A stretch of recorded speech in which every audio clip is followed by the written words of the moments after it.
Hello' my friend, good morning. মই আজি ৰাতিপুৱা আপোনালোকক RRBৰ গ্ৰুপ ডি যোনটো এক্সাম হ'বলগীয়া আছিলে সেইটো এক্সামৰ বিষয়ে ক'বলৈ গৈ আছোঁ। যোনটো ৰেলৱে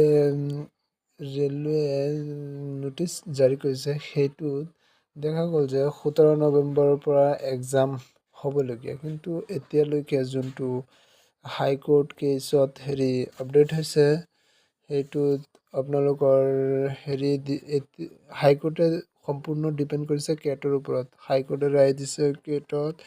এতিয়া কেটে জানো কি কৰে, কেটে 4 নৱেম্বৰত দিবলগীয়া আছিলে নটিচটো এতিয়াও অহা নাই, কিন্তু তেওঁলোকে এক্সটেঞ্চ কৰি আছে, পষ্টপন কৰি আছে নটিচবোৰ।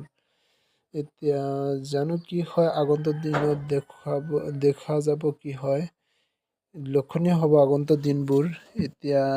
এতিয়ালৈকে স্পষ্ট হোৱা নাই এক্সামটো হ'ব নে নাই।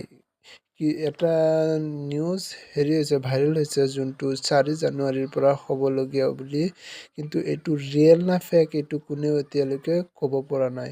সেয়ে আপোনালোকে আপোনালোকৰ ষ্টাডিখিনি একেৰাহে চলাই থাকক। আগন্তুক দিনত এক্সাম হ'বই, নহ'ব নহয়। ফৰ্ম ফিল আপ হৈছে যদি হ'বই।